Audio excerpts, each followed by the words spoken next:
Thanks very much. As Fergus said, I think that really does illustrate a sample of the 500,000 people in UK Biobank, and we hope that many more are both here and watching live. I'd like now to ask Baroness Helene Hayman to just give us an introduction to what was touched upon about the role of the Ethics and Governance Council that have been guiding UK Biobank with some of the knotty problems that emerge in a resource of this kind. And it's also an opportunity to thank Roger Brownswood, who's here, who was the previous chair of the Ethics and Governance Council and gave us very wise counsel through his few years as chair of it. So, Helena.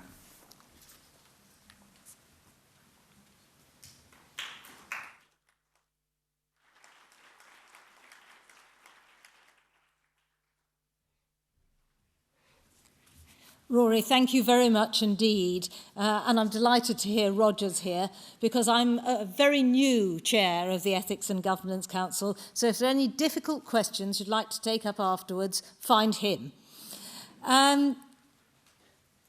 Today is, I think, something that Biobank should be congratulated on. Accountability is a very difficult concept in the sort of world of not-for-profit science in which Biobank is involved. And we have to create forms of accountability. They start with information and the opportunity to question that account that is given of activities. So today, I think, is extremely valuable. It's very valuable for me because it's a crash course in learning about the work of Biobank. But I think it's valuable beyond that as an accountability exercise, not just to participants, but to a wider public to whom Biobank is accountable because it feels the need to be accountable beyond the obvious relationship with funders. And the Ethics and Governance Council is part of that structure of wider accountability. Not many people know that it exists. But I think if you just listened to that conversation that has taken place, that started teasing out some of the issues around the use of the data that we all gave, because I'm a participant too. And can I say, never mind arguing about not being asked the right questions, my argument is that I've never been asked any questions at all. And I think that there are a swathe of biobankers who are still waiting to be asked for more.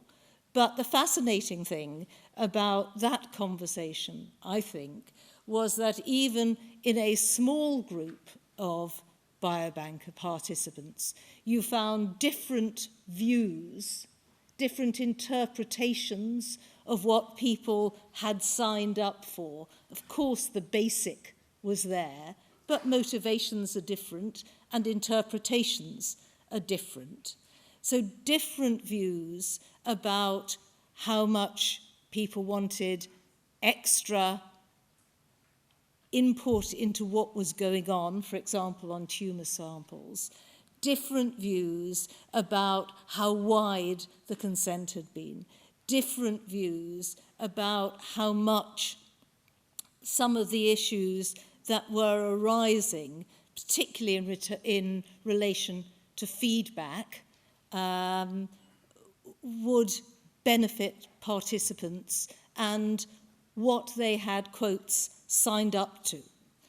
And that's why I think that the funders of Biobank itself, were right to set up an independent, appointed quite by public appointment principles, group of people who could come together from a variety of different backgrounds, from the law, from ethics, from epidemiology, from sociology, from medicine, from informatics, from all different lines of work, from public policy, so that we could act as some sort of independent sounding board for Biobank on some of these issues of governance, the protection, care, use of the resource, which gives us an interest in applications, not in every application, but in the applications that are new or novel or involve recontact and then open up different issues. And big questions like feedback, like how serious a finding at the imaging centre has to be, because we all know none of us are normal, we're just under-investigated. So there's going to be a whole load of things that you could tell people who've been through the imaging process, just as there are a whole load of things that you could tell individuals by the work that's being done on the resource. So we're there to look at some of those in-principle questions, just that step removed from Biobank, so that we can be there as the sounding board to do some of the monitoring, to give some advice and do perhaps some of the blue sky looking at what other jurisdictions, other countries, other biobanks are performing. So we're not there, I have to say, to provide the ethics and governance for UK Biobank.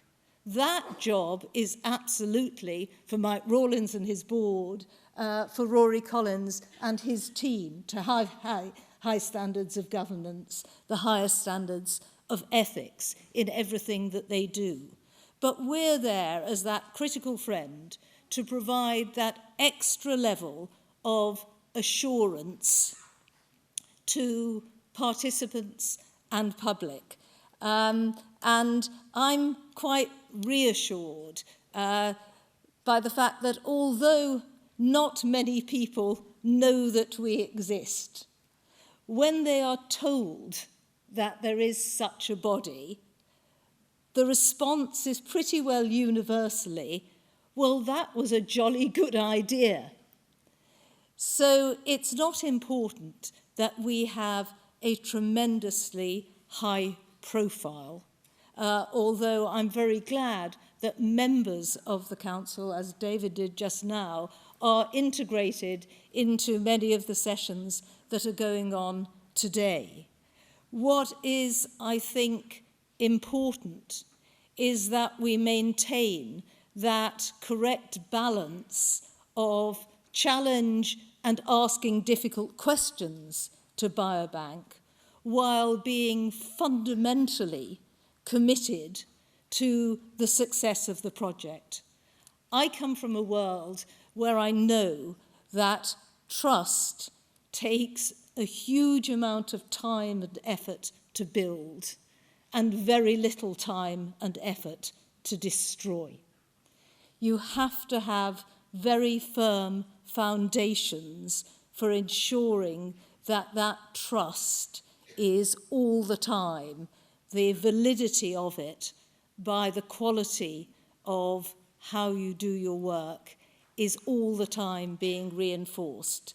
And I hope that on the Ethics and Governance Council, we provide some of that reassurance, as well as having an absolutely fascinating insight into a project of huge importance beyond this country as a contribution to scientific discovery across the world.